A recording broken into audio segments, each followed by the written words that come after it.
Government shall prepare a scheme for providing funds for the purpose of compensation to the victim or his dependents ഉം. who have suffered loss or injury as a result of the crime and who require rehabilitation. ആ നിൽക്കട്ടെ. Every state government, എല്ലാ state ഗവൺമെൻറ്റും in coordination with the central government, central ഗവൺമെൻറ്റുമായി സഹകരിച്ചുകൊണ്ട് അല്ലെങ്കിൽ coordinate ചെയ്തുകൊണ്ട് shall prepare a scheme, നിർബന്ധമായ ഒരു സ്കീം പ്രിപ്പയർ ചെയ്യണം. Victim compensation scheme. അങ്ങനെ ഒരു സ്കീമുണ്ട്, അറിയാമോ? നമുക്ക് പഠിക്കാനില്ല. ഡിസ്ട്രിക്ട് ജഡ്ജിൻ്റെ പരീക്ഷയ്ക്ക് പഠിക്കാണ്. Victim compensation scheme. അതിൻ്റെ കോമ്പൻസേഷൻ കൊടുക്കുന്നത് എങ്ങനെയാണെന്ന് അറിയാമോ? FIR ഫയൽ ചെയ്യുമ്പം 25%, ചാർജ് ഷീറ്റ് ഫയൽ ചെയ്യുമ്പോൾ 50%, ശിക്ഷിച്ചാൽ ബാക്കിയുള്ള 25%, അങ്ങനെ കൊടുക്കുന്നത്. അറിയാൻ പറ്റും ചെയ്തിട്ടില്ല. കേട്ടില്ല. FIR ഫയൽ ചെയ്യുമ്പോൾ തന്നെ കാശ് കൊടുക്കും. FIR ഫയൽ ചെയ്യുമ്പോൾ 25% കൊടുക്കും. കോമ്പൻസേഷൻ, വിക്ടിംസ് കോമ്പൻസേഷൻ അല്ലേ. ചാർജ് ഷീറ്റ് ഫയൽ ചെയ്താൽ 50% കൊടുക്കും. അയാളെ ശിക്ഷിച്ചാൽ ബാക്കിയുള്ള റിമൈനിങ് പെർസെൻറ്റ് കൊടുക്കും. ശിക്ഷിച്ചില്ലെങ്കിൽ അവസാനത്തെ 25 കിട്ടത്തില്ലെന്നേ ഉള്ളൂ, 75% കിട്ടും.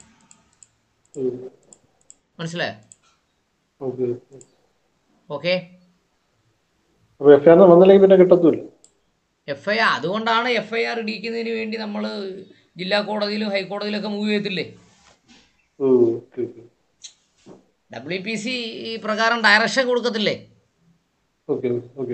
അതിനല്ലേ വക്കീലന്മാർ ഈ കോമ്പൻസേഷൻ കിട്ടുമ്പോഴെങ്കിലും ഫീസ് കിട്ടുമല്ലോ. പിടികിട്ടിയ വിക്ടിം കോമ്പൻസേഷൻ സ്കീം അറിയാവുന്ന വക്കീലന്മാർ അത് WPC ഇത് വക്കാലത്തിന് മേടിക്കും. വക്കാലത്ത് മേടിച്ച് അവിടെ ഇവിടെയൊക്കെ ഇട്ട് FIR എടുത്ത് തരാമെന്നല്ലേ പറയുന്നേ. അപ്പം അവർ നമ്മൾ ഹൈക്കോടതിയിൽ പോകുന്നോ സുപ്രീം കോടതിയിൽ പോകുന്നോ അവരുടെ ചെയ്യേണ്ട കാര്യമില്ലല്ലോ. ഓക്കെ.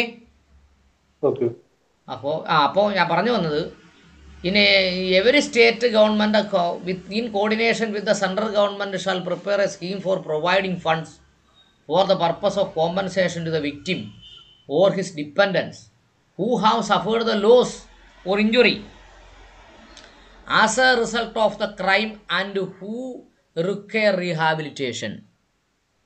നമ്മളെന്തോ പറഞ്ഞേ?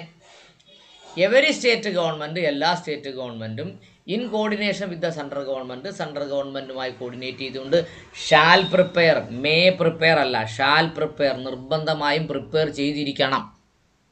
മനസ്സിലായോ? ഷാൽ ഉപയോഗിക്കുന്നത് കമ്പൽസറി ആണ്.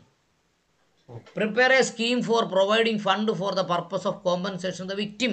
ആർക്ക് വേണ്ടി? വിക്ടിമിന് കോമ്പൻസേഷൻ കിട്ടുന്നതിന് വേണ്ടി ഒരു എന്ത് പ്രിപ്പയർ ചെയ്തിരിക്കണം?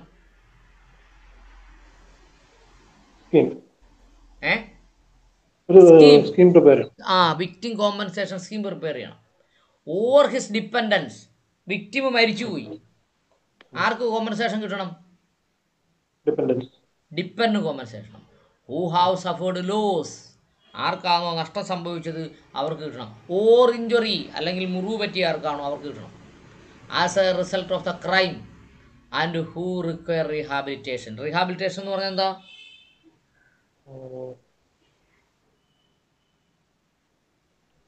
റീഹാബിലിറ്റേഷൻ പുനരധിവാസം. മാറ്റിപ്പാർപ്പിക്കൽ എന്നല്ല അതിൻ്റെ അർത്ഥം, പുനരധിവാസം. ആർക്കാണോ പുനരധിവാസം ആവശ്യപ്പെടുന്നത് അവർക്ക് എന്ത് കിട്ടണം? കോമ്പൻസേഷൻ കിട്ടണം. മനസ്സിലായോ? മനസ്സിലായോ? Okay. 2. Whenever a recommendation is made by the court for compensation, the district legal service authority or state legal service authority, as the case may be, shall decide the quantum of compensation to be awarded under the scheme referred to in subsection 1. എന്താ പറഞ്ഞേ? Whenever a recommendation is made by the court for compensation, എപ്പോഴാണോ എപ്പോഴാണോ a recommendation is made by the court for compensation, കോമ്പൻസേഷന് വേണ്ടി കോടതി എന്ത് ചെയ്യുന്നത്, ഒരു റെക്കമെൻഡേഷൻ നടത്തുന്നത്, ശുപാർശ നടത്തുന്നത് the district legal service authority, ജില്ലയിലെ legal service authority, or the state legal service authority, സ്റ്റേറ്റിലെ നിയമസഹായ സമിതി, as the case may be, state ആണോ ചെയ്യുന്നത് ജില്ലയാണോ ചെയ്യുന്നത് അതുപോലെ, shall decide the quantum of compensation, compensation എത്ര രൂപ കൊടുക്കണമെന്ന് ആര് തീരുമാനിക്കണം? ഡിസ്ട്രിക്ട് അല്ലെങ്കിൽ state legal service അതോറിറ്റിയോ district legal service അതോറിറ്റിയോ അതിൻ്റെ ക്വാണ്ടം ഓഫ് കോമ്പൻസേഷൻ തീരുമാനിക്കണം. മനസ്സിലായോ? Yes.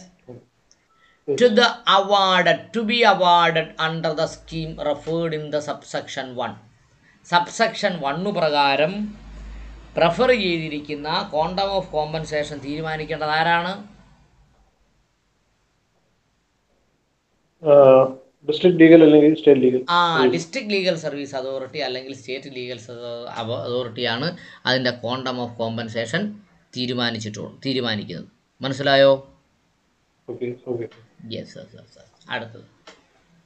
If the trial court at the conclusion of the trial is satisfied that the compensation awarded under section 357 is not adequate for such rehabilitation, or where the cases end in acquittal or discharge and the victim has to be rehabilitated, it may make recommendation for compensation. അവിടെ എന്താ പറഞ്ഞിരിക്കുന്നേ? If the trial court, trial കോടതി എന്ന് പറഞ്ഞ അർത്ഥം എന്താ? വിചാരണ നടത്തുന്ന കോടതി. If the trial court at the conclusion of trial, trial അവസാനിച്ചു, is satisfied that ഇങ്ങനെ അദ്ദേഹം സംതൃപ്തി കാണിച്ചാൽ, the compensation awarded under section 537 is not adequate for such rehabilitation. 357 പ്രകാരം കൊടുത്തിരിക്കുന്ന കോമ്പൻസേഷൻ ആഡിക്വേറ്റ് അല്ല. എന്തു ആഡിക്വേറ്റ് എന്ന് പറഞ്ഞാൽ എന്താ? ആനുപാതികമല്ല. കാരണം അയാൾക്ക് ഡാമേജ് കൂടുതലുണ്ടായി, പക്ഷെ കോമ്പൻസേഷൻ വളരെ കുറച്ചേ കിട്ടിയിട്ടുള്ളൂ, അല്ലേ?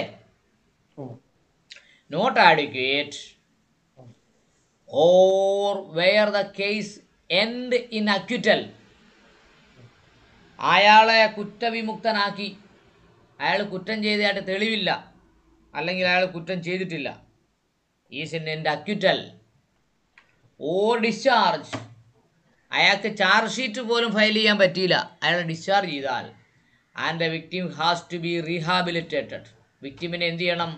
റീഹാബിലിറ്റേറ്റ് ചെയ്യണം. It may be recommended for compensation. അങ്ങനെ വന്നാലും, ഇപ്പോൾ നോക്കിയേ, അക്വിറ്റൽ ചെയ്താലും ഡിസ്ചാർജ് ചെയ്താലും കോമ്പൻസേഷൻ കിട്ടുമെന്ന് മനസ്സിലായോ? അല്ല, ഈ റീഹാബിലിറ്റേഷൻ ഏതൊരു കണ്ടീഷനിലാണ്? അയാൾക്ക് ഡാമേജ് ഇഞ്ചുറി സംഭവിച്ചില്ലേ? അല്ലാതെ ഇത് എക്സ് എന്ന് പറയുന്ന ആൾ കുറ്റം ചെയ്തു എന്ന് തെളിവില്ലെങ്കിൽ കൂടി വൈ എന്ന് പറയുന്ന ആൾക്ക് ഡാമേജ് സംഭവിച്ചില്ലേ? ഇല്ലേ? To be compensated, it may make recommendation for compensation. 357 പ്രകാരം കോമ്പൻസേഷൻ കൊടുക്കാം. അതുകൊണ്ടാണ് ബഹുഭൂരിപക്ഷം ഈ റേപ്പ് വിക്ടിംസ് ഒക്കെ വരുമ്പോഴേ the case is chance for settlement my lord എന്ന് ബഹുമാനപ്പെട്ട കോടതി പറയുമ്പോൾ കോടതി ആ കേസ് മാറ്റിത്തരും. കാരണം ഇയാളെ ഇപ്പം വിചാരണ നടത്തിയാൽ തെളിവില്ലാതെ ഒരു പക്ഷേ എന്ത് ചെയ്യാം? അക്വിറ്റൽ ചെയ്യാം, അല്ലേ? അപ്പോൾ സെറ്റിൽമെന്റ് എന്ന് പറയുവാണെങ്കിൽ സെറ്റിൽമെന്റ് അടിസ്ഥാനത്തിൽ അവർക്ക് ജീവിക്കാൻ കുറച്ച് പൈസയെങ്കിലും കിട്ടും, കിട്ടത്തില്ലേ? അതുകൊണ്ടാണ് ബഹുഭൂരിപക്ഷവും കേസുകൾ ഇപ്പം സെറ്റിൽമെന്റ് ചെയ്യേണ്ട കേസുകൾ ഏതാണെന്ന് നമ്മൾ പഠിച്ചു, അല്ലേ? ആ കേസ് അല്ലെങ്കിൽ കൂടി case there is a chance for settlement എന്ന് പറഞ്ഞാൽ കോടതി സഫീഷ്യന്റ് സമയം അനുവദിച്ചു തരും. ബഹുഭൂരിപക്ഷം പോക്സോ കേസുകളൊക്കെ അങ്ങ് സെറ്റിലായി പോവുകയെന്ന്. മനസ്സിലായോ? അപ്പോൾ ഇങ്ങനെ ഇത് സെറ്റിൽമെന്റ് വരുമ്പോൾ അവർക്ക് കുറച്ച് പൈസ കിട്ടും, ജീവിക്കാനുള്ള പൈസയെങ്കിലും കിട്ടും. ഇല്ലെങ്കിൽ ആ കേസ് തള്ളിയും പോവും, അവർക്ക് 10 പൈസയുടെ ഗുണം ഉണ്ടാവാതിരിക്കും. Mm. Mm. മനസ്സിലായോ? Okay. അടുത്തത് 4. Where the offender is not traced or identified, but the victim is identified, and where no trial takes place, the victim or his dependents may make an application to the state or the district legal service authority for the award of compensation. നോക്കൂ, where the offender is not traced or identified. ഒരാൾ രാത്രിയിൽ ബൈക്കിൽ യാത്ര ചെയ്തപ്പോൾ ഒരു car വന്ന് തട്ടി കളഞ്ഞിട്ട് അങ്ങ് പോയി. അയാളെ ഐഡൻറ്റിഫൈ ചെയ്യാൻ പറ്റിയിട്ടില്ല, അല്ലേ? Whether offender is not traced, കണ്ടെത്താൻ കഴിഞ്ഞില്ല. നോട്ട് ഐഡൻറ്റിഫൈഡ്, ഐഡൻറ്റിഫൈ ചെയ്യാനും പറ്റില്ല. But the victim is identified. ആരെ ഐഡൻറ്റിഫൈ ചെയ്തു? വിക്ടിമിനെ ഐഡൻറ്റിഫൈ ചെയ്തു. And where no trial takes place, ഈ ഒഫൻഡറെ കണ്ടുപിടിക്കാൻ പറ്റാത്തതുകൊണ്ട് ട്രയൽ നടക്കുന്നതേ ഇല്ല. The victim or his dependent may be make an application the state district service authority for award compensation. State district service അതോറിറ്റിയെ, സ്റ്റേറ്റിലോ അല്ലെങ്കിൽ ഡിസ്ട്രിക്റ്റിലെയോ ലീഗൽ സർവീസ് അതോറിറ്റിയെ കോമ്പൻസേഷന് വേണ്ടി എന്ത് ചെയ്യാം? സമീപിക്കാവുന്നതാണ്. മനസ്സിലായോ? മനസ്സിലായി?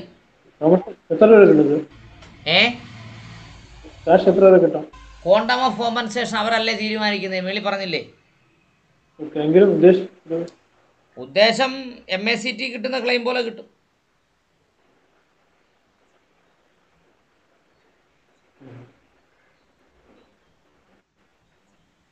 മാക്സിമം എത്ര കൊടുക്കാറുണ്ട്? മാക്സിമം എത്ര വരെ കിട്ടും? കോടികളൊക്കെ കൊടുത്ത കേസുണ്ട്. 5 ലക്ഷം രൂപ കിട്ടും. 5 ലക്ഷം അങ്ങനെ കിട്ടും. കോടികളൊക്കെ കൊടുത്ത കേസുണ്ടെന്ന്. പിന്നെ സ്റ്റേറ്റിന് കൊടുക്കാറുണ്ടോ?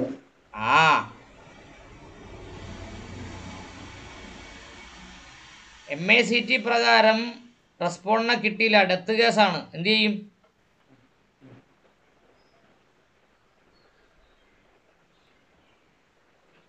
അതിനാണ് വിക്ടിം കോമ്പൻസേഷൻ സ്കീം പ്രിപ്പയർ ചെയ്യുന്നത്. ഇന്ന ഓഫൻസിന് ഇത്ര കോമ്പൻസേഷൻ, ഇത്ര ഡാമേജ്, ഇത്ര വയസ്സ്, ഇത്ര ജോലി, ഇതൊക്കെ തീരുമാനിക്കുന്നതിന് വേണ്ടി ജോലിയും പ്രായവും വരുമാനവുമായിട്ടൊക്കെ ഒരു ബന്ധമുണ്ടെന്നേ.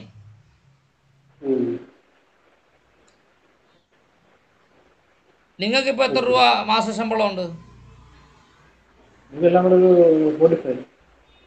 ഈ 45 മാസ ശമ്പളമുള്ള ഒരാൾക്ക് ഒരു ആക്സിഡൻറ്റ് പറ്റി കിടപ്പായി പോയെന്ന് കരുതിക്കോ, അയാൾക്ക് പിന്നെ ജോലി ചെയ്യാൻ പറ്റില്ല, ജോലി തുടരാൻ പറ്റത്തില്ല.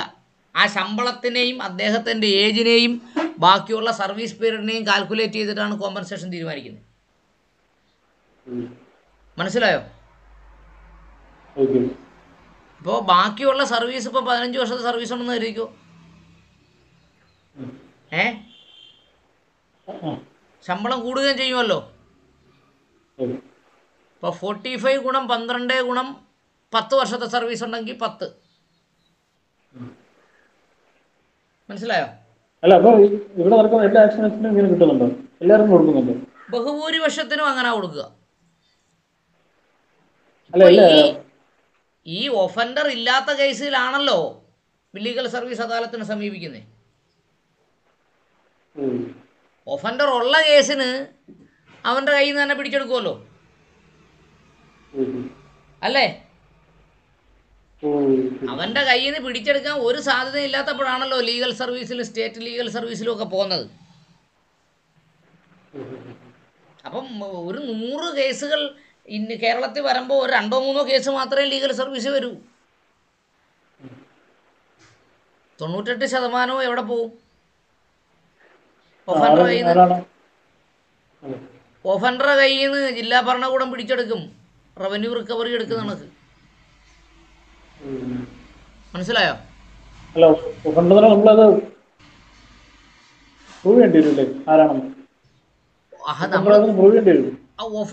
നമ്മൾ പോലീസ് ഐഡന്റിഫൈ ചെയ്യുകയോ നമ്മൾ ഐഡന്റിഫൈ ചെയ്യുകയോ ഒക്കെ ചെയ്താൽ ബാക്കി പോലീസിന്റെ പണിയല്ലേ? It is A criminal offence. Criminal offence എന്ന് പറഞ്ഞാൽ അർത്ഥം എന്താ? കാക്കിയിട്ട് അണ്ണന്മാർ ഇടപെടുന്ന കേസെന്നാ. അല്ല അതിന് എതിർ ഈ ഇടിച്ചിട്ട് അത് വേണമെങ്കിൽ ഒന്ന് വായിച്ചോളൂ. ഞാൻ എൻ്റെ വണ്ടി എല്ലാം പറഞ്ഞു വായിച്ചങ്ങ് രക്ഷപ്പെട്ടു. അങ്ങനെയുള്ള കുഴപ്പമില്ല. വകുപ്പൊക്കെ ഉണ്ട്, CCTV ക്യാമറകളും ഉണ്ടല്ലോ. ഏത് വകുപ്പാ ഇല്ലാത്ത? അക്യൂസ്ഡ് എപ്പോഴും കുറ്റം ഡിനേ ചെയ്യുകയല്ലേ ചെയ്യൂ. എൻ്റെ അടുത്ത് തന്നെ ഒരാൾ വന്ന് പറയാണ്, സാറേ ഞാൻ മദ്യപിച്ചിരുന്നു, അബദ്ധം പറ്റിപ്പോയി, നിർത്തിയാൽ ഞാൻ പെടുമെന്ന് പേടിച്ച് ഓടിച്ചു പോയതാ എന്ന് പറഞ്ഞാലും ശരി, ഞാൻ അങ്ങനെ പറയൂ എൻ്റെ കക്ഷി ഇടിച്ചതാ, മദ്യപിച്ചിരുന്നുകൊണ്ട് ഓടിച്ചു പോയാന്ന് പറയൂ? ഇല്ല, ഞാൻ ആ പ്രദേശത്തേ വന്നിട്ടില്ലെന്നേ പറയും. പറ്റുമെങ്കിൽ ഒരു വ്യാജ ഡോക്യുമെൻറ്റും ഉണ്ടാക്കും, ഞാൻ സ്റ്റേറ്റിന് പുറത്താന്ന് കാണിക്കാൻ വേണ്ടി, അല്ലേ? ആ അപ്പം ആ കേസുകളിൽ എന്തായാലും ശരി തന്നെ, CCTV ക്യാമറ വിൽ സ്പീക്ക്. പല സ്ഥലങ്ങളിൽ, പല റൂട്ടുകളിൽ, പല ടേണിങ്ങുകളിൽ ഇങ്ങനെ CCTV ക്യാമറ ഇരിക്കുകയല്ലേ നമ്മുടെ കേരള പോലീസിൻ്റെയും ട്രാഫിക് പോലീസിൻ്റെയൊക്കെ. It will speak. ഇപ്പം മാത്രമല്ല, അങ്ങനെ ഒരു വിക്ടിമിനെ കണ്ടെത്താൻ കഴിഞ്ഞില്ലെങ്കിൽ കൂടി ഇത് ഒഫൻഡർക്ക്, വിക്ടിമിന് ഡിസ്ട്രിക്ട് ലീഗൽ സർവീസ് അദാലത്തിലും സ്റ്റേറ്റ് ലീഗൽ സർവീസ് അദാലത്തിലും റെമഡി ഉണ്ടല്ലോ. Alternate remedies there. കണ്ടില്ലേ? കണ്ടോ? അടുത്ത വായിച്ചോ. 5.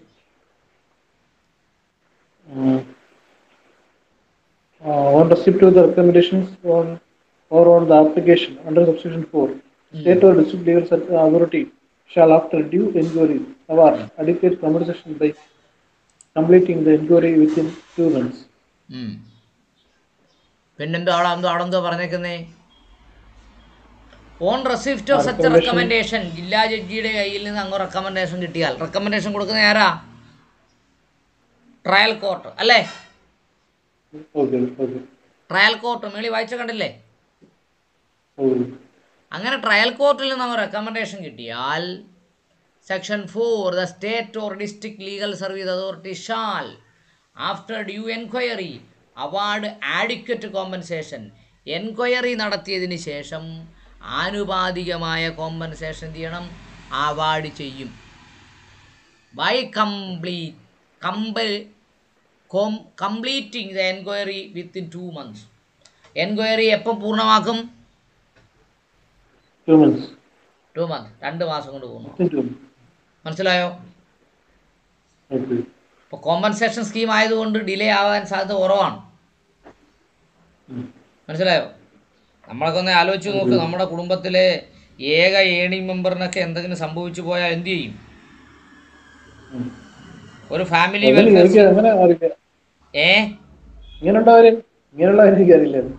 കേട്ടില്ല.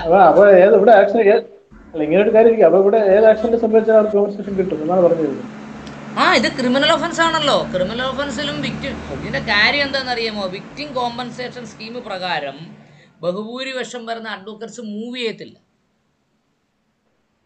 ഈ പ്രാക്ടീസിങ് ലോയേഴ്സ് ബഹുഭൂരിപക്ഷം CRPC ഇത് മൊത്തവും ഇങ്ങനെ ബൈസെക്ഷൻ വായിച്ച് പഠിക്കുന്നവരൊന്നും ആയിരിക്കത്തില്ല. എൻറോൾമെൻറ്റ് ചെയ്ത് കഴിഞ്ഞാൽ പിന്നെ അവരുടെ മുന്നിൽ വരുന്ന കേസിൻ്റെ സെക്ഷനും അതിൻ്റെ സൈറ്റേഷൻ മാത്രമായിരിക്കും ബഹുഭൂരിപക്ഷം അഡ്വക്കറ്റ്സും കൈകാര്യം ചെയ്യുന്നത്. മനസ്സിലായോ? അപ്പോൾ വിക്ടിം കോമ്പൻസേഷൻ സ്കീം പ്രകാരം അവർ മൂവ് ചെയ്യണമെന്നില്ല. ഈ വരുന്ന കക്ഷിക്ക് അറിയത്തില്ലല്ലോ വിക്ടിം കോമ്പൻസേഷൻ സ്കീം ഉണ്ടെന്ന്. അതാണ് ഞാനും നമ്മുടെ ഈ DJയുടെ പരീക്ഷയ്ക്ക് പോയപ്പോഴേ, കോച്ചിങ്ങിന് പോയല്ലോ, DJയുടെ കോച്ചിങ്ങിന് പോയപ്പോഴാണ് യഥാർത്ഥത്തിൽ ഇങ്ങനൊരു സ്കീമിനെ കുറിച്ച് ഞാൻ മനസ്സിലാക്കുന്നത്. പിന്നെ വേറൊരു സ്കീം പ്രകാരം ഇതിൽ SC/ST ആക്ടിൽ ഇങ്ങനൊരു സ്കീമുണ്ട്, അറിയാമോ? SC/ST ആക്ടിൽ ഇങ്ങനൊരു കോമ്പൻസേഷൻ സ്കീമുണ്ട്. അതെനിക്കറിയാമായിരുന്നു, ഞാൻ അതിൻ്റെയൊക്കെ ക്ലാസ് എടുക്കുന്നുണ്ട്. അപ്പം അത് പ്രകാരം ഞാൻ പലർക്കും ഇതൊക്കെ മേടിച്ചു കൊടുത്തിട്ടുണ്ട്. അതിൽ ഇതുപോലെ തന്നെ വിക്ടിം കോമ്പൻസേഷൻ സ്കീം പോലെ ടേബിൾ ഓഫ് കോമ്പൻസേഷൻ ഉണ്ട് അതിനകത്ത്. അതും ഇങ്ങനെയാ, FIR, പിന്നെ ചാർജ് ഷീറ്റ്, പിന്നെ അക്വിറ്റൽ, കൺവിക്ഷൻ, ഇത് പ്രകാരമാണ് എന്ത് കൊടുക്കുന്നത്, കോമ്പൻസേഷൻ കൊടുക്കുന്നത്. ഇവിടെ അക്വിറ്റൽ ഉണ്ടെങ്കിലും കോമ്പൻസേഷൻ കൊടുക്കാന്ന് പറയുന്നുണ്ടല്ലോ, കണ്ടില്ലേ? ഓക്കെ, പറ്റുമെങ്കിൽ നമുക്ക് ഇവിടെ ലോ ബുക്കിൽ നിന്ന് വിക്ടിം കോമ്പൻസേഷൻ സ്കീമിൻ്റെ ഒരു ബുക്ക് മേടിച്ച് കൈ വെച്ചോ, ആ നാട്ടുകാർക്ക് പറഞ്ഞു കൊടുക്കുകയെങ്കിലും ചെയ്തുകൂടെ? നമ്മുടെ ആൾക്കാരാരെങ്കിലും ഒക്കെ നമ്മുടെ പരിചയക്കാരോ സുഹൃത്തുക്കൾക്കോ എന്തെങ്കിലും അക്കിടി പറ്റിയാലേ കേസ് വേറെ നടക്കട്ടെ, വിക്ടിം കോമ്പൻസേഷൻ സ്കീം പ്രകാരം ഒരു അപേക്ഷ കൊടുക്കാൻ നമുക്കൊരു ഉപദേശം കൊടുത്തൂടെ? ഡിസ്ട്രിക്ട് ലീഗൽ സർവീസ് അദാലത്തിനെ സമീപിച്ചാൽ മതി ആദ്യം. പോലീസിന്റെ റിപ്പോർട്ട് അങ്ങനെ എന്തെങ്കിലും വേണ്ടി വരും?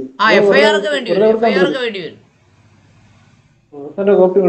പിന്നല്ലാണ്ട് എഫ്ഐആറിൽ അതൊരു കാര്യം. ഇതിപ്പോ മിനിമം ഒരു മൊബൈലിന്റെ കണക്ഷൻ പോയി അത് കട്ട് ചെയ്ത് വേറെ എടുക്കണമെങ്കിൽ പോലും എഫ്ഐആർ ആവശ്യമല്ലേ ഇപ്പൊ, അല്ലേ? എൻ്റെ ഒരു മൊബൈൽ കളഞ്ഞു പോയി, അപ്പോൾ അതിൻ്റെ വേറെ കണക്ഷൻ എടുക്കുന്നതിന് വേണ്ടി ഞാൻ BSNL സമീപിച്ചപ്പോൾ അവർ പറഞ്ഞത് പോലീസിൻ്റെ സ്റ്റേഷനിൽ പോയി ഒരു പരാതി കൊടുത്തിട്ട് അവിടുന്ന് ഞങ്ങൾ അന്വേഷിച്ചു കണ്ടെത്തിയില്ല എന്ന് പറഞ്ഞ് റിപ്പോർട്ട് മേടിച്ചുകൊണ്ട് വരാൻ പറഞ്ഞു. ഇപ്പോഴല്ല, വർഷങ്ങൾക്ക് മുമ്പ്. ഇപ്പം അതിൻ്റെ ആവശ്യമൊന്നുമില്ല, അത് പറയായി. അപ്പോൾ FIR ഈസ് നെസസറി. FIR ഉണ്ടെങ്കിലല്ലേ കേസുണ്ടെന്ന് അറിയാൻ പറ്റും.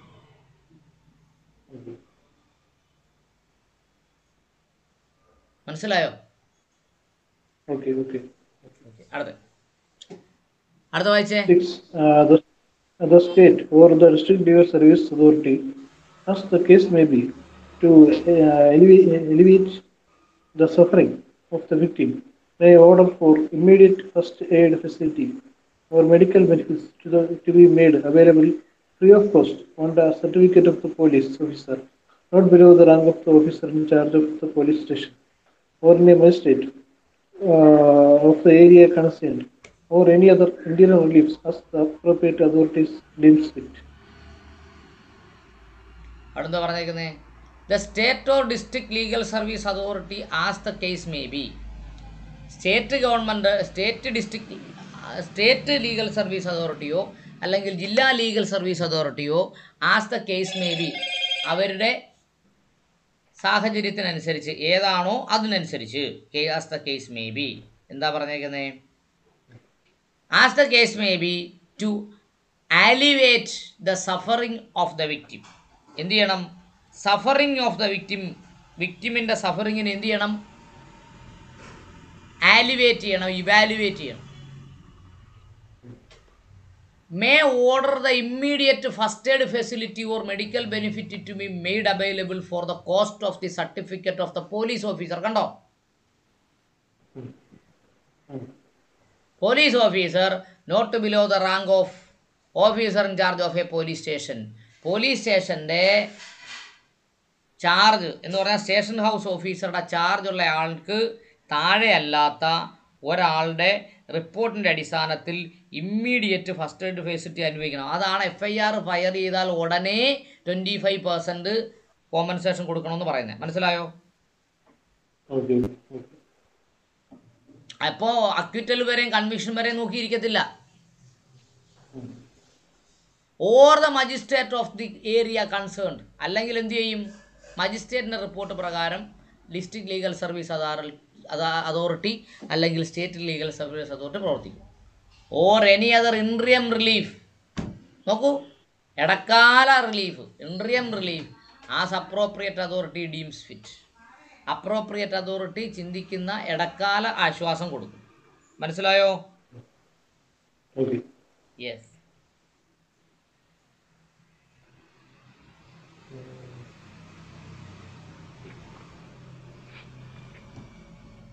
Yes. Sir, the 357B അത് വേണ്ട. കോമേഴ്സ് victim compensation ചോദിച്ചിട്ടുള്ളൂ.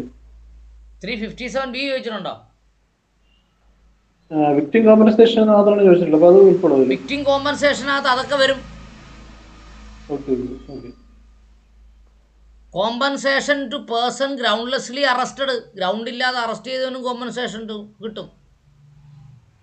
Order to pay compensation the cost of non-cognizable cases.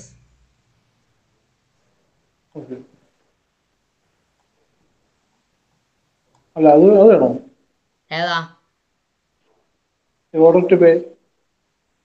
പിന്നെ ഈ special reason to be record in certain cases കണ്ടോ, ആ ആ അവിടെ വരെ വേണം എന്ന് പറഞ്ഞാൽ 361 വരെ വേണം. ഓക്കെ കോർട്ട് ഓർഡർ ആൾട്ടർ ചെയ്യാം, കോപ്പി പ്രൊഡ്യൂസ് ചെയ്യണം എന്നൊക്കെ പറയുന്നതും, പിന്നെ judgement when translated court of session send copy to finding and send to district magistrate. യഥാർത്ഥത്തിൽ 365 വരെ അതിൻ്റെ പ്രൊസീഡിങ്സ് ഉണ്ട് കേട്ടോ. അത് മനസ്സിലാക്കി നിങ്ങൾ പരീക്ഷയ്ക്ക് എത്ര വരെ വരും? അല്ല അവിടെ നമുക്ക് വീട്ടിൽ കമ്പൻസേഷൻ അത് ഷോർട്ട് കോസ്റ്റിലാണ് ചോദിച്ചു കണ്ടല്ലോ, അപ്പൊ അത്രയും ഇതിന്റെ ആവശ്യമില്ലല്ലോ. ഇങ്ങനാണെങ്കിൽ അത്രയും എക്സ്പ്ലനേഷൻ്റെ ആവശ്യമില്ല. അതാണ് ഞാൻ പറയുന്നത്. ശരി ആയിക്കോട്ടെ. ആ അതൊന്ന് വായിച്ചേ. Okay.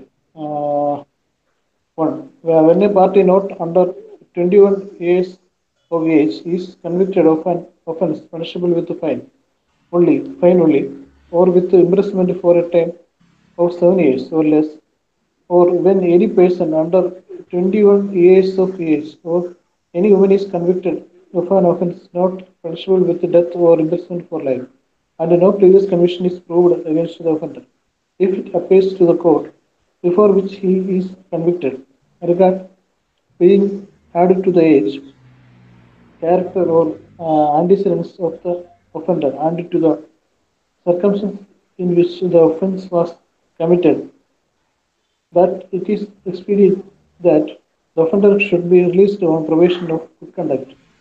The court may, instead of sentencing him at once to any punishment, direct that he be released on his entering into a bond, or without sureties, to appear and receive sentence when called upon during such a period, not exceeding 3 years, as the court may direct, and in the meantime to keep the peace and be of good behavior, provided that where any first offender is convicted by a magistrate of the second class, not specially empowered by the High Court, and the magistrate is of opinion that the powers conferred by this section should be exercised, he shall record his opinion to that effect and submit the proceedings to a magistrate of the first class forwarding the accused, or to taking bail for his appearance before such magistrate, who shall dispose of the case in the manner provided by subsection 2. Yes, അവിടെ എന്താ പറഞ്ഞേക്കുന്നേ?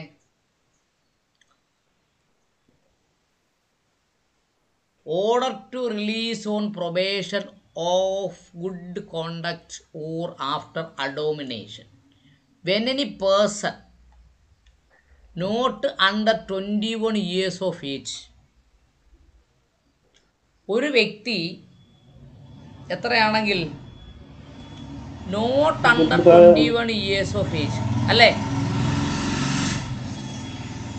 Is convicted of offence punishable with fine only.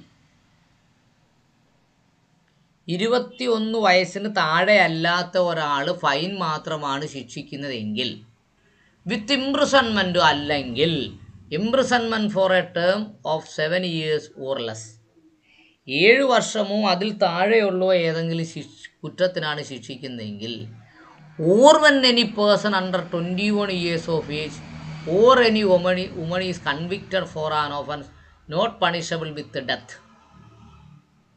ഒരു സ്ത്രീയെ any woman is convicted a offence not punishable with death sent അല്ലാതെ ഒരു സ്ത്രീയെ ശിക്ഷിക്കുകയാണെങ്കിൽ, or imprisonment for life, ആ സ്ത്രീയെ ഇംപ്രിസൺമെൻറ്റ് ഫോർ ലൈഫിൽ ശിക്ഷിക്കുന്നുണ്ടെങ്കിൽ, and no previous conviction is proved, ഇതിനു മുമ്പ് ശിക്ഷിച്ചിട്ടില്ലെങ്കിൽ, എഗൻസ്റ്റ് ദ ഒഫൻഡർ, ആ ഒഫൻഡറെ ആദ്യമായി ശിക്ഷിക്കുന്നു. അതെങ്ങനെയൊക്കെ ശിക്ഷിക്കുന്നു ശ്രദ്ധിക്കൂ. 21 വയസ്സിന് താഴെയല്ലാത്ത ഒരാളെ ഫൈൻ മാത്രം ശിക്ഷിക്കുന്നു അല്ലേ, അല്ലെങ്കിൽ അയാൾ imprisonment for term not less than 7 years, term of 7 years or less, 7 വർഷമോ അത് താഴെ ശിക്ഷിക്കുന്നു. അല്ലെങ്കിൽ When any person is 21 years of age, 21 വയസ്സുള്ള ഒരാളെ ശിക്ഷിക്കുന്നു, അല്ലെങ്കിൽ ഒരു സ്ത്രീയെ ശിക്ഷിക്കുന്നു. എന്തിന്? ഡെത്ത് സെൻറ്റൻസിന്, അല്ലെങ്കിൽ ഇംപ്രിസൺമെൻറ്റിന്, അല്ലെങ്കിൽ അത് അങ്ങനെ വരുന്ന കേസുകളിൽ അയാൾക്ക് പ്രീവിയസ് കൺവിഷൻ ഇല്ലെങ്കിൽ, if it appears the court before which he is convicted, അയാളെ കൺവിക്റ്റ് ചെയ്ത് കോടതിക്ക് ഇങ്ങനെ ബോധ്യപ്പെടുന്നു. കാരണം regard being had to the age, അയാൾ വളരെ പ്രായമുള്ള ആളാണെങ്കിൽ had to the age, character or antecedents of the offender, അയാളുടെ സ്വഭാവം, ക്രിമിനൽ ആൻറ്റിസിഡൻസ് ഒക്കെ പരിഗണിക്കുമ്പോൾ, and the circumstance in offence was committed, ഏത് സാഹചര്യത്തിലാണോ അയാൾ കുറ്റം ചെയ്യാൻ നിർബന്ധിതരായത് അത് പരിഗണിക്കുമ്പോൾ, that it is expedient that offender should be released on probation in good conduct, അയാൾ നല്ല നടപ്പ് ആയതുകൊണ്ട് അയാളെ പ്രൊബേഷനിൽ വിടണം എന്ന് തോന്നിയാൽ, ദ കോർട്ട് മേ, കോടതിക്ക് വേണമെങ്കിൽ, ഇൻസ്റ്റഡ് ഓഫ് സെൻറ്റൻസിങ് ഹിം, അയാളെ എന്ത് ചെയ്യാതെ, പിടിച്ചകത്തിടാതെ, at once to be any punishment, ഈ മുകളിൽ പറഞ്ഞ ഏത് ശിക്ഷയാണെങ്കിലും, direct to release on entering into a bond, ഒരു ബോണ്ട് വെച്ചുകൊണ്ട് അയാൾ എന്ത് ചെയ്യാം, റിലീസ് ചെയ്യാം, വിത്ത് ഓർ വിത്തൗട്ട് ഷുവർട്ടി. മനസ്സിലായോ? ഷുവർട്ടിയുടെ ബോണ്ട് കൊണ്ടോ സെൽഫ് ബോണ്ട് കൊണ്ടോ അയാളെ റിലീസ് ചെയ്യാം. To appear and receive sentence when called upon during such period not exceeding 3 years. എന്ത് ചെയ്യാം? To appear and receive sentence when called upon during such period not exceeding 3 years. Not exceeding 3 years. അവിടെ എന്താ പറഞ്ഞേ? To appear and receive sentence when called upon. 3 വർഷത്തിനിടയ്ക്ക് എപ്പോൾ വിളിച്ചാലും വന്ന് എന്ത് ചെയ്യണം? ശിക്ഷ അനുഭവിച്ചോണം എന്ന് പറഞ്ഞുകൊണ്ട് അയാളെ റിലീസ് ചെയ്യും.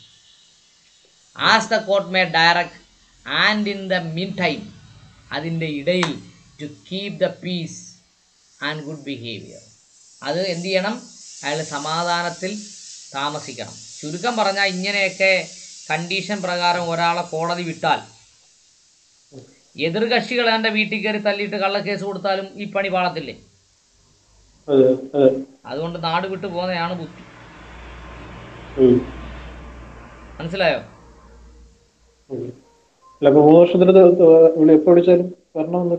ആ, നാട് വിട്ട് പോയിട്ട് വിളിക്കാൻ വന്നാൽ മതിയല്ലോ. എവിടെ താമസിക്കുന്നത് വരെ അറിയിച്ചാൽ പോരെ.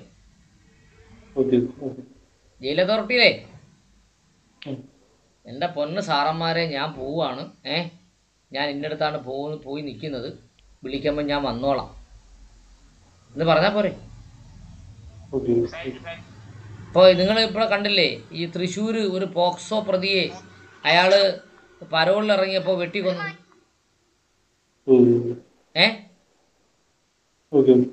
ശിക്ഷ പകുതി എങ്ങാണ്ട് അനുഭവിച്ചു, പരോളിൽ ഇറങ്ങിയതാ. പരോളിൽ ഇറങ്ങിയപ്പോൾ വെട്ടിക്കൊന്നു. ഇപ്പോൾ പോക്സോ എന്ന് പറയുന്നത് നമുക്ക് ന്യായീകരിക്കാനും നീതീകരിക്കാനും പറ്റുന്ന കുറ്റമല്ല, ശരിയാണ്. അയാൾ അതിന്റെ ശിക്ഷ അനുഭവിച്ചുകൊണ്ടിരിക്കുകയല്ലേ നിയമപരമായി. അപ്പൊ മനുഷ്യൻ നിയമം കയ്യിലെടുത്താൽ എങ്ങനെ ഇരിക്കും? പിന്നെ പോലീസും കോടതിയുടെ ഒക്കെ ആവശ്യമുണ്ടോ? വായിച്ചേ. പരോള് വരുന്നത് പിന്നെ പരോളുമായി ബന്ധപ്പെട്ട് നിയമമുണ്ടല്ലോ. CRPC ആയിട്ട് ബന്ധപ്പെട്ടാണല്ലോ പരോള് കൊടുക്കുന്നത്. അത് സബ്സിഡറി, ഇതിനൊക്കെ എല്ലാം ലിങ്ക്ഡ് ലോ അല്ലേ, സബ്സിഡറി ലോകളുണ്ടല്ലോ. വായിച്ചോ. Provided that where any first offender is convicted by a magistrate of the second class, not specially empowered by the High Court, and the magistrate is of opinion that the powers conferred by this section should be exercised, he shall record his opinion to that effect and submit the proceedings to a magistrate of the first class, forwarding the accused or to taking bail for his appearance before such a magistrate who shall dispose of the case in the manner provided by subsection 2.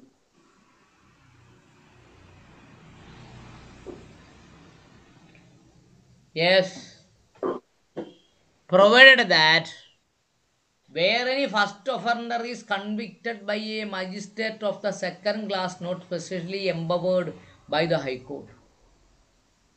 The first offender is convicted by a magistrate of the second class.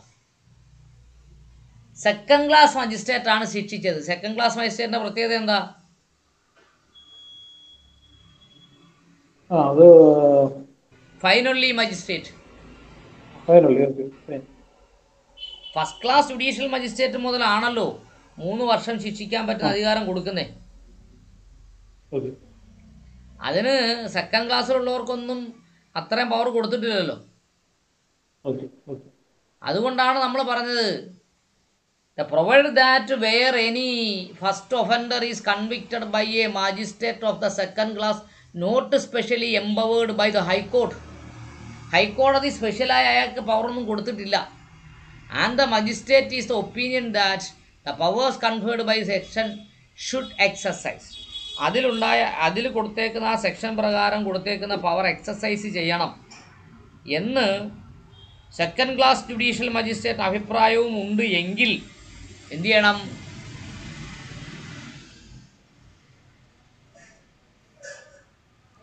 Shall record his opinion.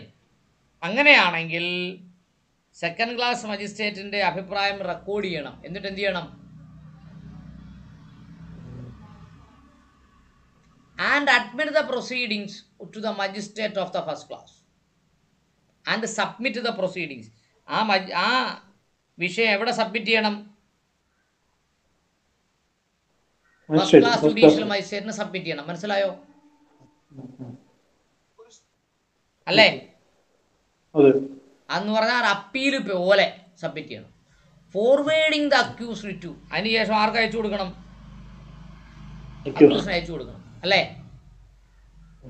Oh taking bail for his appearance before such magistrate. എന്തിനു വേണ്ടി? അയാൾക്ക് ജാമ്യം എടുക്കുന്നതിന് വേണ്ടി judicial first class മജിസ്ട്രേറ്റിന് അയച്ചു കൊടുക്കണം. Who shall dispose the case the manner provided in subsection 2. ആ case subsection 2-ൽ പറഞ്ഞിരിക്കുന്ന പോലെ എന്ത് ചെയ്യണം? പരിഗണിക്കണം. മനസ്സിലായോ?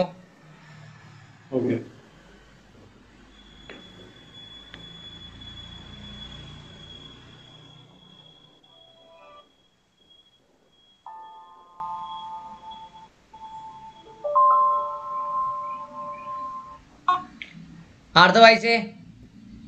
2. Where proceedings are submitted to a magistrate, the first class, as provided by subsection 1, such a magistrate may thereupon pass such a sentence or make such order as he might have passed, or may if the case had originally been heard by him, and if he thinks further inquiry or additional evidence on any point to be necessary, he may make such inquiry or take such evidence himself or direct such inquiry or evidence to be made or taken. അടുത്ത പറഞ്ഞേക്കുന്നേ. Where the proceedings are submitted to a magistrate of the first class as provided by section 1. മുകളിൽ പറഞ്ഞ section 1 പ്രകാരം ഒരു proceedings magistrate of the first ക്ലാസിന്റെ മുന്നിൽ submit ചെയ്തിട്ടുണ്ട് എങ്കിൽ such magistrate may thereupon pass such a sentence. ആ magistrate ഇങ്ങനെ ഒരു സെൻറ്റൻസ് പറയണം. എങ്ങനെ പറയണം? Or make such order as he might have passed. ഇങ്ങനെ അദ്ദേഹം ഒരു ഓർഡർ പാസ്സാക്കിയ ഒരു അഭിപ്രായം പറയണം. Made if the case had originally been heard by him. ഞാനാണ് ഒറിജിനലായി കേട്ടത്, എൻ്റെ ഫൈൻഡിങ്സുകൾ ഇങ്ങനെയാണ് എന്ന രീതിയിൽ ഒരു അഭിപ്രായം പറയണം. If he think further enquiry or additional evidence on any point is necessary. Further enquiry ആവശ്യമുണ്ടെങ്കിൽ. എൻക്വയറി എന്ന് പറഞ്ഞാൽ എന്താ?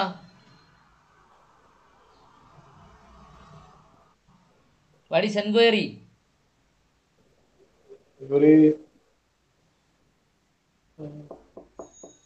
Enquiry means collection of evidence by the magistrate Okay. അല്ലേ? Okay. Okay. Collection of evidence by the magistrate. Magistrate evidence collect ചെയ്യുന്നതിനെയാണ് എന്ന് പറയുന്നത് enquiry എന്ന് പറയുന്നത്. Or additional evidence on any point to be necessary. അല്ലെങ്കിൽ എന്ത് ചെയ്യണം? Additional evidence any point to be necessary ആയിട്ട് അഡീഷണൽ പോയിന്റ് കളക്ട് ചെയ്യണം. He may make such enquiry. അദ്ദേഹം ഒരു എൻക്വയറി നടത്തണം. To such evidence himself or direct such enquiry to evidence to be made or taken. അദ്ദേഹം എന്തൊക്കെ എവിഡൻസുകൾ collect ചെയ്തിട്ടുണ്ട്, അദ്ദേഹം ഒറിജിനലായിട്ട് എന്തൊക്കെ കേട്ടിട്ടുണ്ട്, ഇനി ഫർദർ എൻക്വയറി ആവശ്യമാണോ, ഫർദർ എവിഡൻസ് ആവശ്യമാണോ, അതിനെക്കുറിച്ചെല്ലാം അദ്ദേഹം എന്ത് ചെയ്യണം? പ്രൊസീഡിങ്സിലൂടെ അഭിപ്രായം പറയേണ്ടതുണ്ട്. ഓക്കെ, ശരി. അടുത്തേ 3. In any case in which a person is convicted of theft in a building, dishonest misappropriation, cheating, or any offence under Indian Penal Code, punishable with not more than 2 years imprisonment, or any offence punishable with a fine only, and no previous conviction is proved against him, the court before which he is so convicted may, if it think fit, having regard to the age, character, and sense or physical or mental condition of the offender, and to the trivial nature of the offence, and any extenuating circumstances under which the offence was committed, instead of sentencing him to any punishment, release him due admonition. അവിടെ എന്തൊക്കെയാ പറഞ്ഞേക്കുന്നേ? In any case in which the person is convicted of theft. ഒരു theft കേസിൽ ഒരാളെ convict ചെയ്തിട്ടുണ്ട് എങ്കിൽ, അല്ലേ? Theft in a building, ഒരു ബിൽഡിങ്ങിലെ തെഫ്റ്റിന് ഒരാളെ കൺവിക്റ്റ് ചെയ്തിട്ടുണ്ടെങ്കിൽ, ഡിസോണസ്റ്റ് മിസ്അപ്രോപ്രിയേഷനിൽ കൺവിക്റ്റ് ചെയ്തിട്ടുണ്ടെങ്കിൽ, ചീറ്റിംഗിൽ കൺവിക്റ്റ് ചെയ്തിട്ടുണ്ടെങ്കിൽ, or any offence under Indian penal code 45 of 1860. Indian penal code 1860 ഏതെങ്കിലും വകുപ്പ് പ്രകാരം ഒരാൾ കൺവിക്റ്റ് ചെയ്തിട്ടുണ്ടെങ്കിൽ punish with not more than 2 years. അയാൾക്ക് കൊടുത്തേക്കുന്ന ശിക്ഷ 2 വർഷത്തിൽ കൂടാത്തതാണ് എങ്കിൽ, imprisonment or any offence punishable with fine only. അദ്ദേഹത്തിന് 2 വർഷത്തിൽ കൂടാത്ത ശിക്ഷയോ ഇംപ്രിസൺമെൻറ്റും പിന്നെ ഫൈൻ മാത്രവുമാണെങ്കിൽ, no previous conviction is proved, മുമ്പേ അയാളെ ശിക്ഷിച്ചിട്ടില്ലെങ്കിൽ, the court before which he is so convicted may, അയാളെ ഏത് കോടതിയാണോ ശിക്ഷിച്ചത് ആ കോടതിയിൽ മേ വേണമെങ്കിൽ, ഷാലല്ല മേ, ഈഫ് തിങ്ക് ഫിറ്റ്, അദ്ദേഹത്തിന് ഇങ്ങനെ ചെയ്യുന്നത് ശരിയാണെന്ന് തോന്നിയാൽ, ഹാവിങ് റിഗാർഡ് ദ ഏജ്, അദ്ദേഹത്തിൻ്റെ ഏജ്, പ്രായം, ക്യാരക്ടർ, സ്വഭാവം, ആൻറ്റിസിഡൻസ്, മുൻകാല ക്രിമിനൽ പശ്ചാത്തലം, or physical or mental condition, ശാരീരികവും മാനസികവുമായ അവസ്ഥ, of the offender, and to trivial nature of the offence, ആ ഒഫൻസിൻ്റെ ട്രിവിയൽ നേച്ചർ, സ്വഭാവം, ഓർ എക്സ്റ്റണേറ്റിംഗ് സർക്കംസ്റ്റാൻസസ്, ഒഴിച്ചുകൂടാൻ പറ്റാത്ത സാഹചര്യം, അതാണ് എക്സ്റ്റണേറ്റിംഗ് സർക്കംസ്റ്റാൻസസ്. അയാൾ ആ കുറ്റം ചെയ്തില്ലെങ്കിൽ അയാൾക്ക് അതിലും കൂടുതൽ ഡാമേജ് സംഭവിക്കും എന്നാണെങ്കിൽ, under which the offence was committed, instead of sentencing him, അയാളെ സെൻറ്റൻസ് ചെയ്യാതെ to any punishment, release him after due admonition, ആ കാര്യങ്ങളെല്ലാം റെക്കോർഡ് ചെയ്തതിന് ശേഷം അയാൾ എന്ത് ചെയ്യാം? റിലീസ് ചെയ്യാം. എന്തെങ്കിലും മനസ്സിലായോ? അതായത് അപ്പൊ 2 വർഷത്തിൽ കൂടുതൽ ശിക്ഷയില്ലെങ്കിൽ, ശിക്ഷ ഉണ്ടെങ്കിൽ ഇത് പറ്റത്തില്ല. അവിടെ ഒരു കണ്ടീഷൻ വെച്ചിട്ടുണ്ട്, punishable with not more than 2 years. Okay,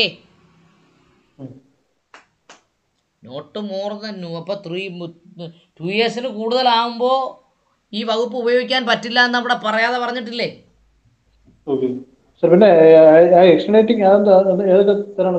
എക്സോണേറ്റിംഗ് circumstances എന്ന് പറഞ്ഞാൽ ഒഴിച്ചുകൂടാൻ പറ്റാത്ത സാഹചര്യത്തിലാണ് കുറ്റം ചെയ്തതെന്ന്. എന്ന് പറഞ്ഞാൽ എന്താ? ഇപ്പോൾ ഉദാഹരണം, ഒരു ഒഫൻഡർ ഒരു മോഷണം നടത്തി,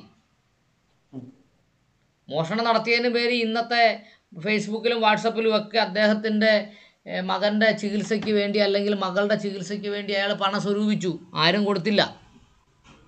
ഓപ്പറേഷൻ നടത്തിയില്ലെങ്കിൽ കുട്ടി മരിച്ചു പോകും. ആകെ ഒരു കുട്ടിയേ ഉള്ളൂ. അതും വിവാഹം കഴിഞ്ഞ് ഒത്തിരി നാൾ കഴിഞ്ഞതിന് ശേഷം ഉണ്ടായ കുട്ടിയാണ്. ഈ ഓപ്പറേഷൻ സക്സസ് ആയാൽ കുട്ടി ജീവിക്കും. ആ സാഹചര്യത്തിൽ അയാൾക്ക് മറ്റൊരു വഴിയും ഇല്ലാതെ വന്നപ്പോൾ അയാൾ ഓപ്പറേഷന് വേണ്ടിയുള്ള പൈസയ്ക്ക് വേണ്ടിയാണ് മോഷണം നടത്തിയതെന്ന് കോടതിക്ക് ബോധ്യപ്പെട്ടാൽ കമ്പലിംഗ് ആൻഡ് എക്സ്റ്റോണേറ്റിംഗ് സർക്കംസ്റ്റാൻസ് അല്ലേ?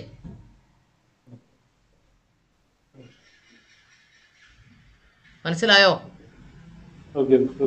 അവിടെ എന്താ പറഞ്ഞേക്കുന്നേ? In any case which the person is convicted of theft in a building, dishonest misappropriation, cheating, മോഷണത്തിന് 2 വർഷത്തിൽ എന്തായാലും ശിക്ഷ വരില്ലല്ലോ, ശിക്ഷ പോകില്ലേ? അങ്ങനെ വരുന്ന തെഫ്റ്റിന്റെ ബിൽഡിംഗ് ഒക്കെ കൃത്യമായിട്ട് പറഞ്ഞിട്ടുണ്ടല്ലോ. അപ്പൊ ഈ പറയുന്ന കേസുകൾക്ക് മാത്രമേ പറ്റൂ. മാത്രമല്ല 2 വർഷത്തിൽ കൂടുതലല്ലാത്ത ശിക്ഷ പറഞ്ഞിട്ടുള്ള IPC ഒഫൻസുകൾക്കേ പറ്റൂ. 2 വർഷത്തിൽ കൂടുതൽ ശിക്ഷ പറഞ്ഞ IPC ഒഫൻസുകൾക്ക് പറ്റത്തില്ല. Any other doubt? ശരി. അപ്പൊ 4ാമത്തെ വായിച്ചേ. An order under this section may be made by any appellate court or by the High Court or Court of Session when exercising its power of revision. An order under this section may be made by any appellate court or by High Court or Session Court by exercising powers of revision. ഈ രീതിയിൽ അയാളെ ശിക്ഷയിൽ നിന്ന് ഒഴിവാക്കിക്കൊണ്ട് കുറ്റവിമുക്തനാക്കുന്നതിന് വേണ്ടി എക്സോണേറ്റിംഗ് circumstances ആണ് എന്ന് argue ചെയ്താൽ ആർക്കൊക്കെ ചെയ്യാം? അപ്പീൽ കോടതിക്ക് ആർക്കും ചെയ്യാം, ഹൈക്കോടതിക്ക് ചെയ്യാം, സെഷൻസ് കോടതിക്കും ചെയ്യാം. മനസ്സിലായോ? ഇപ്പം 2 വർഷത്തിന് താഴെയായിരുന്നു ശിക്ഷ. മജിസ്ട്രേറ്റ് 2 വർഷം അങ്ങ് കൊടുത്തെന്ന് ചോദിക്കൂ. 2 വർഷത്തെ ശിക്ഷ വരുന്നു. ഇപ്പോൾ പരമാവധി ശിക്ഷ 1 വർഷമായിരുന്നു. പരമാവധി ശിക്ഷയും കൊടുത്തു. അപ്പോൾ ജില്ലാ കോടതിയിൽ അപ്പീൽ വന്നാൽ ജില്ലാ കോടതിക്ക് ഇത് ചെയ്യാമല്ലോ, അല്ലേ? മനസ്സിലായോ? ഓക്കെ, അടുത്ത്. അപ്പോൾ റിവിഷണൽ ജൂറിസ്ഡിക്ഷൻ കൊടുക്കുന്ന സമയത്തോ അപ്പീൽ ജൂറിസ്ഡിക്ഷൻ നിൽക്കുന്ന സമയത്തോ ഈ എക്സോണേറ്റിംഗ് സർക്കംസ്റ്റാൻസസ് ഉണ്ടെന്നും ഇതിൻ്റെ ബെനിഫിറ്റ് നമുക്ക് അനുവദിച്ച് തരണമെന്നും വാദിച്ചാൽ മതി. ഓക്കെ ശരി. When an order has been made under this section in respect of any offender, the High Court or the Court of Section may, on appeal, when there is a right of appeal to such court, or when exercising its powers of revision, set aside such order, and in lieu thereof pass sentence on such offender according to the law, provided that the High Court or Court of Section shall not, under this subsection, inflict a greater punishment than might have been inflicted by the court by which the offender was convicted. അവിടെ എന്താ പറഞ്ഞേക്കുന്നേ?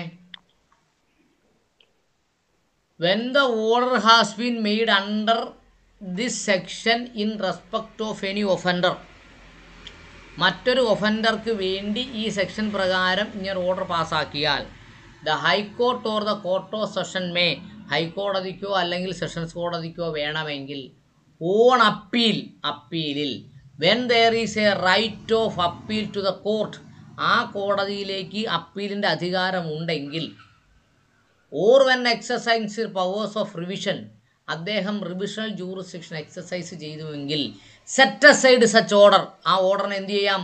റദ്ദാക്കാം. And in lieu of there of pass a sentence on offence according to law, ആ sentence റദ്ദാക്കിയിട്ട് നമ്മൾ ഈ പറയുന്ന section അനുസരിച്ചൊരു order പാസ്സാക്കാം. മനസ്സിലായോ? അടുത്തത് provided that, എന്നിരുന്നാലും the High Court or Session Court shall not under this subsection inflict a greater punishment than might have been inflicted by the court by which the offender was convicted. Trial കോടതി എന്ത് ശിക്ഷയാണോ കൊടുത്തത് അതിനേക്കാൾ ഉയർന്ന ഒരു ശിക്ഷ ആര് കൊടുക്കാൻ പാടില്ല? അപ്പീൽ കോടതി കൊടുക്കാൻ പാടില്ല. അപ്പീൽ കോടതി കൊടുക്കരുത്. അത് വളരെ വ്യക്തമായി നമ്മുടെ നിയമം പറഞ്ഞിട്ടുണ്ട്. ട്രയൽ കോടതി കണ്ടതിനേക്കാൾ വലിയ ശിക്ഷ കൊടുക്കാൻ, വലിയ ശിക്ഷ അനുഭവിക്കാൻ ഇയാൾ ബാധ്യസ്ഥനാണ് എന്ന് പറഞ്ഞുകൊണ്ട് ട്രയൽ കോടതി 1 വർഷം ശിക്ഷിച്ചു. ശരി 2 വർഷം ശിക്ഷിച്ചേക്കുന്നു എന്നും പറഞ്ഞുകൊണ്ട് എടുത്ത് 2 വർഷം ശിക്ഷ കൊടുക്കരുതെന്ന് പറഞ്ഞിട്ടുണ്ട്. ഇതിനെ നമ്മുടെ പാഷ സാർ പറഞ്ഞെന്താണെന്നറിയാമോ? അക്വിറ്റോറിയൽ ലോ ആണ് ഇന്ത്യയിൽ നടക്കുന്നത്. എന്താണ് പരമാവധി എങ്ങനെ ശിക്ഷിക്കാതെ പുറത്തു വിടാം എന്നതിനെക്കുറിച്ചുള്ള ലോയാണ് നടക്കുന്നത്. അതിൻ്റെ കാര്യം എന്താണെന്ന് അറിയുമോ? അക്വിറ്റോറിയൽ കോൺസെൻട്രേറ്റഡ് ലോ ഇന്ത്യയിൽ വരാനുള്ള കാരണം ഇന്ത്യയിലെ ഭരണകൂടവും അന്നിരുന്ന ഭരണകൂടവും ഇന്ത്യയിലെ അന്നത്തെ പോലീസിനെയും വിശ്വസിക്കാൻ പറ്റാത്തവരാണ്. ഇന്ന് കണ്ടില്ലേ പോലീസിനെ വിശ്വസിക്കാൻ പറ്റുമോ? പല സാഹചര്യങ്ങളും പോലീസിനെ വിശ്വസിക്കാൻ പറ്റുന്നില്ല. മനസ്സിലായോ? ഇപ്പം പാഷ സാറ് പല ഈ പൊതുപ്രസംഗങ്ങളിലും എന്ന് പറഞ്ഞാൽ റിട്ടയർ ചെയ്തതിന് ശേഷം, റിട്ടയർ ചെയ്യുന്നതിന് മുമ്പ് ഇദ്ദേഹം ഞങ്ങളുടെ ലോ കോളേജിൽ സംസാരിച്ചിട്ടുണ്ട് കേട്ടോ, പ്രസംഗിച്ചിട്ടുണ്ട്. അപ്പോൾ അക്വിസിറ്റോറിയൽ ലോ ആണ് ഇന്ത്യയിൽ നിലനിൽക്കുന്നതെന്നും അതിൻ്റെ കാരണങ്ങൾ ഇന്നതാണെന്നും അതിനെ പല സ്ഥലത്തും അദ്ദേഹം എതിർത്തിട്ടുമുണ്ട്, അനുകൂലിച്ചിട്ടുമുണ്ട്. ഏത് സാഹചര്യങ്ങളാണ് എതിർത്തതെന്നറിയാമോ? കൂടുതൽ പീഡനങ്ങളും സ്ത്രീ പീഡനങ്ങളും കൊലപാതകങ്ങളും കൂടി വരുന്ന സാഹചര്യത്തിൽ അദ്ദേഹം അതിനെ എതിർക്കും. അക്വിസിറ്റോറിയൽ ലോ ഉണ്ടായതാണ് ഇങ്ങനെ നടക്കുന്നതെന്ന് പറയും. നിരപരാധികൾ ക്രൂശിക്കപ്പെടുമ്പോൾ അത് അനുകൂലിക്കും. പോലീസുകാർ ഇതുപോലെ തെളിവ് നശിപ്പിക്കുകയും ഈ 4 പേരെ വെടിവെച്ച് കൊന്നില്ലേ ബീഹാറിൽ, അല്ലേ? ബലാത്സംഗ കേസിന്റെ പ്രതികളാണ് എന്ന് കരുതി പോലീസുകാർക്ക് വെടിവെച്ച് കൊല്ലാൻ അവകാശം എന്താണെന്ന ചോദ്യമാണ് നിലനിൽക്കുന്നത്. ഉത്തർപ്രദേശിൽ വന്നപ്പം ആർക്കും വെടിവെക്കുകയും വേണ്ട, കൊല്ലുകയും വേണ്ട, അല്ലേ? അതാണ് അതിൻ്റെ കാര്യം. യെസ്, അടുത്ത വായിച്ചേ. The provisions of sections 121, 124 and 373 shall so far as may be applied in the case of sureties offered in the provisions of this section. നോക്കൂ, 121, 124, 373 shall also may be applied to the section of sureties offered in the pressures of provisional C. ഇതിനകത്ത് surety വെക്കുന്നത് നമ്മൾ 121 ഷുവർട്ടിയെ കുറിച്ച് പറഞ്ഞിട്ടുണ്ട്, 124 പറഞ്ഞിട്ടുണ്ട്, 373 പറഞ്ഞിട്ടുണ്ട്. ഈ ഷുവർട്ടികളെല്ലാം ഏതിൽ ബാധകമാണ്? ഇതിൽ ബാധകമാണ്. Okay. The court before directing the release of an offender under subsection 1 shall be satisfied that an offender or his surety, if any, has a fixed place of abode or regular occupation in the place for which the court acts, or in which the offender is likely to live during the period named for the observance of the condition.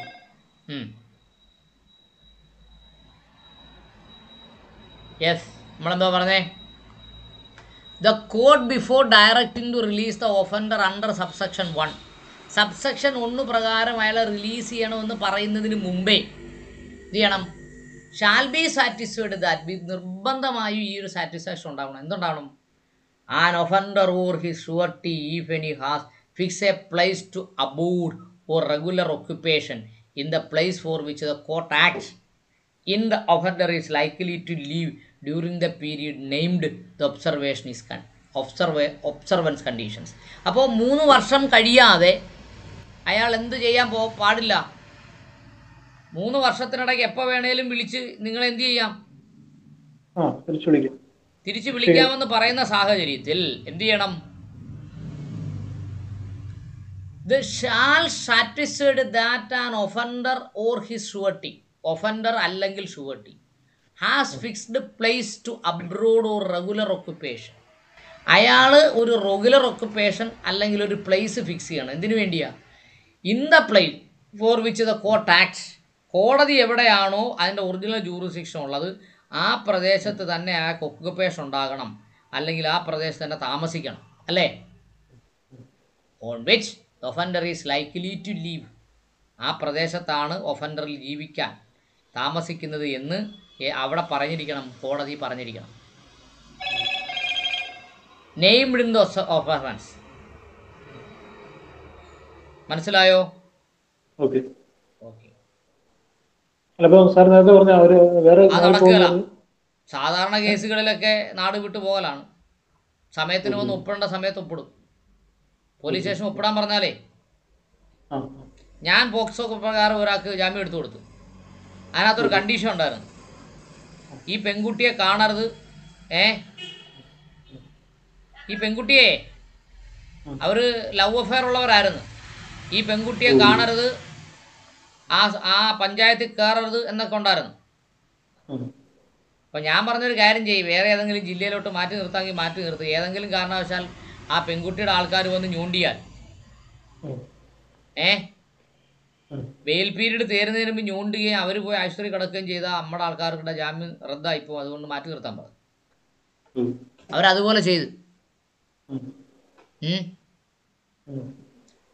അതുകൊണ്ട് വേറെ കേസുണ്ടായില്ല. ഇതിൻ്റെ ഏറ്റവും വലിയ പ്രത്യേകത എന്ന് പറഞ്ഞാൽ, വേറൊരു കേസുണ്ടായാൽ പണി പാളിപ്പോകുന്നേ. മനസ്സിലായോ? ശരി, അടുത്ത വായിച്ചേ. If the court which convicted the offender, or a court which could have dealt with the offender in respect of his original offence, is satisfied that the offender has failed to observe any of the conditions of his recognized, it may issue a warrant for his apprehension. അതെന്താ പറഞ്ഞേക്കുന്നേ? If the court which is convicted the offender, ഈ ഒഫൻഡറെ ഏത് കോടതിയാണോ ശിക്ഷിച്ചത്, or the court which could have dealt the offender in respect of his original offence, ഇത് ഈ original jurisdiction, ഈ ഒഫൻസുമായി ബന്ധപ്പെട്ട് ട്രയൽ നടത്താൻ അധികാരമുള്ള കോടതി ഏതാണോ, ഈ സാറ്റിസ്ഫൈഡ് ദാറ്റ്, അങ്ങനെ ഒരു കോടതിക്ക് ഇങ്ങനെ അഭിപ്രായമുണ്ടെങ്കിൽ, the offender failed to observe any condition in the recognise, ഇതിന് വെച്ചേക്കുന്ന ഏതെങ്കിലും കണ്ടീഷൻ അദ്ദേഹം പാലിച്ചിട്ടില്ലെന്ന് തോന്നിയാൽ, it may issue warrant for his appearance. അപ്പോൾ ഇയാളെ തുറന്നു വിടുന്നു എന്ന് കരുതുക, കണ്ടീഷൻ വെച്ചിട്ടാണല്ലോ തുറന്നു വിടുന്നേ. ആ കണ്ടീഷൻ ഇദ്ദേഹം പാലിച്ചിട്ടില്ലെങ്കിൽ എന്ത് ചെയ്യും? അറസ്റ്റ് ചെയ്ത് അകത്തിടും. ഓക്കെ, അടുത്തത്. An offender, when apprehended on any such a warrant, shall be brought forthwith before the court issuing the warrant, and such court may either remand him in custody until the case is heard, or admit him to bail with a sufficient surety mentioned on his appearing for sentence, and such court may, after hearing the case, pass sentence. Yes, അവിടെ എന്താ പറഞ്ഞേക്കുന്നേ?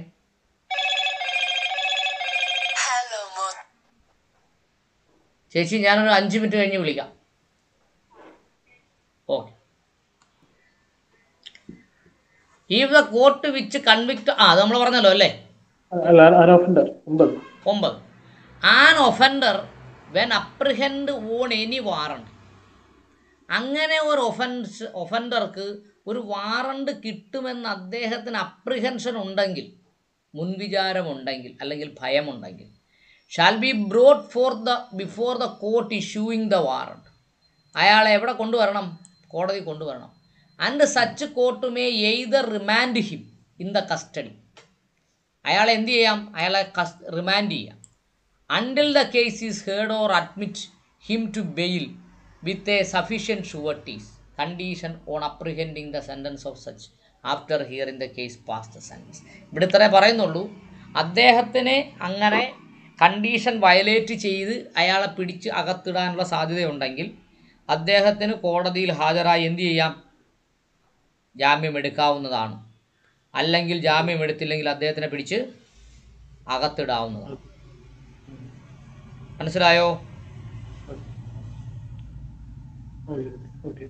മനസ്സിലായോ? Yes, അടുത്ത. Nothing in this section shall affect the provisions of the Provision of Offenders Act 1958 or the Children's Act 1960 or any other law for the time being in force for the treatment, training and or rehabilitation of youthful offenders. Yes, nothing in this section affect the provisions of Probation of Offenders Act. ഈ സെക്ഷനിൽ പറയുന്നതൊന്നും professional ഒഫൻസേഴ്സ് ആക്ടിന് വിരുദ്ധമാണെങ്കിൽ അതൊന്നും അതിന് ബാധകമല്ല. Nothing in this section affect the provisions of probational offenders act 1958. Probation of offenders act 1958 ഇതുമായി ഒരു ബന്ധവുമില്ല.